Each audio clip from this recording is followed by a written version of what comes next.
Assalamualaikum warahmatullahi wabarakatuh. Hari ini kita lanjutkan bab listrik ya.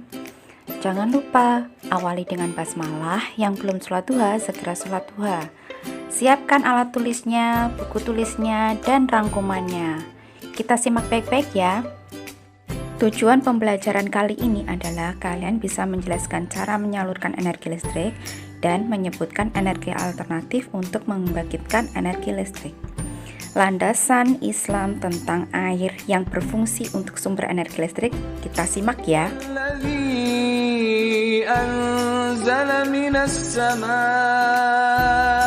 ma'a lakum minhu syarabun wa minhu syajarun fihi tusimun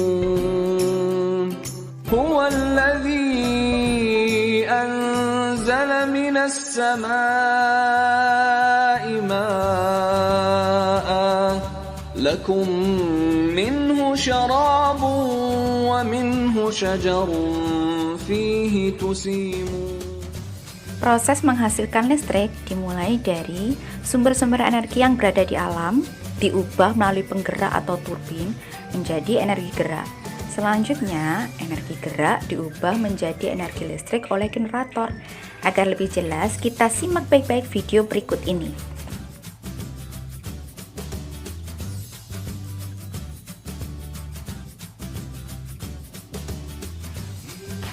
Pembangkit tenaga listrik berfungsi membangkitkan energi listrik yang berasal dari alam, kemudian diubah menjadi energi mekanis dalam bentuk kecepatan, kemudian kecepatan ini diubah menjadi energi listrik oleh generator. Seperti pada diagram berikut.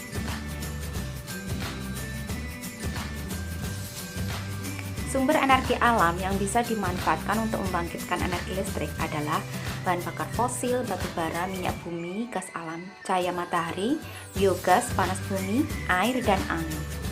Kemudian beberapa contoh pembangkit tenaga listrik bisa kita simak baik-baik di sini ya.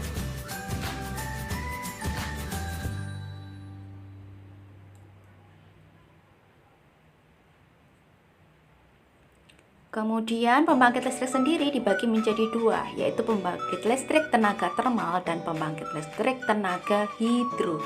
Termal, apa yang dimaksud dengan termal? Pembangkit listrik tenaga termal adalah mengubah energi panas menjadi energi listrik.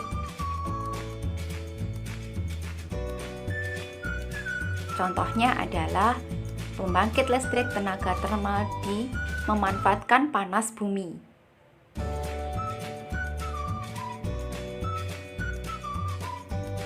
Energi panas bumi yang berasal dari dalam bumi berupa uap panas akan membangkitkan listrik yang ada pada turbin uap. Kemudian turbin uap mengubah energi listriknya dari generator. Generator kemudian menjadi energi listrik. Seperti ini ya teman-teman.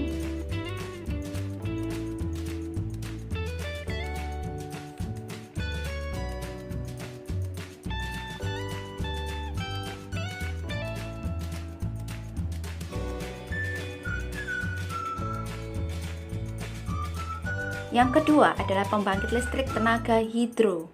Hidro adalah gerak, berarti dia mengubah energi gerak air menjadi energi listrik. Contohnya adalah air yang berada di bendungan. Kalian tahu tidak bagaimana caranya menyalurkan energi listrik yang berasal dari pembangkit listrik ke konsumen atau ke rumah-rumah kita? Simak baik-baik ya. Yang pertama adalah listrik yang berasal dari pembangkit listrik akan disalurkan ke transformator penaik tegangan. Kemudian dia masuk ke gardu induk atau sutek. Kemudian di gardu induk ini tegangan listrik akan diturunkan hingga 20 kV. Kalau sudah, dia akan disalurkan ke gardu distribusi. Tegangan listrik kembali diturunkan menjadi 220 volt sesuai kebutuhan yang ada di rumah. Kemudian dilanjutkan ke trafo distribusi. Setelah nanti di trafo distribusi, maka dia akan dibagi-bagi atau disalurkan ke tiap-tiap rumah untuk bisa dikonsumsi. Dikonsumsi untuk apa? Untuk menghidupkan peralatan elektronik. Apa saja ya peralatan elektronik? 1. Yang pertama adalah komputer. atau laptop. Laptop menggunakan baterai isi ulang. Nah, dia berarti mengubah energi listrik menjadi energi kimia yang disimpan di dalam baterai, baru dia gunakan untuk energi yang lain, energi cahaya dan lainnya. Setrika mengubah energi listrik menjadi energi panas. Sedangkan radio mengubah energi listrik menjadi energi bunyi. Senter, karena dia menggunakan batu baterai, maka dia mengubah energi kimia menjadi energi listrik, kemudian menjadi energi cahaya. Sedangkan kipas angin mengubah energi listrik menjadi energi gerak. Nah, sebelum Ustadzah lanjutkan materi selanjutnya, ini ada tugas. Tugas mandiri ini tidak perlu dikumpulkan, karena Ustadzah hanya ingin kalian memahami apa yang Ustadzah sampaikan. Silahkan dikerjakan di buku tulis masing-masing. Nah, untuk yang terakhir adalah tentang video energi alternatif, yaitu energi alternatif dari tenaga energi biomasa. Karena bahan bakar fosil semakin sedikit, maka perlu adanya energi alternatif. Contohnya adalah energi biomasa atau energi yang berasal dari kotoran hewan, kemudian limbah kayu, limbah kertas, dan juga limbah pertanian. Nah, karena dia dari alam, maka dia lebih banyak jumlahnya dan bisa menghasilkan kembali. Ketika habis bisa diulang kembali atau bisa didaur ulang kembali. Bagaimana cara kerjanya?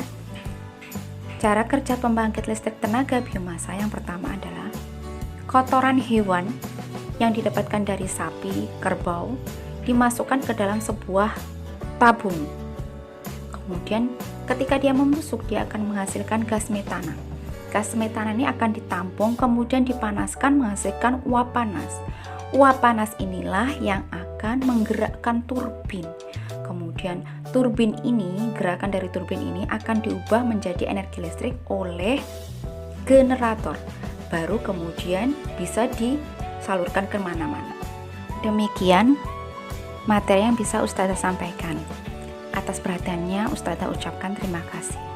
Jangan lupa selalu bahagia, jaga kesehatan, jaga ibadahnya, dan patuh pada orang tua. Assalamualaikum warahmatullahi wabarakatuh.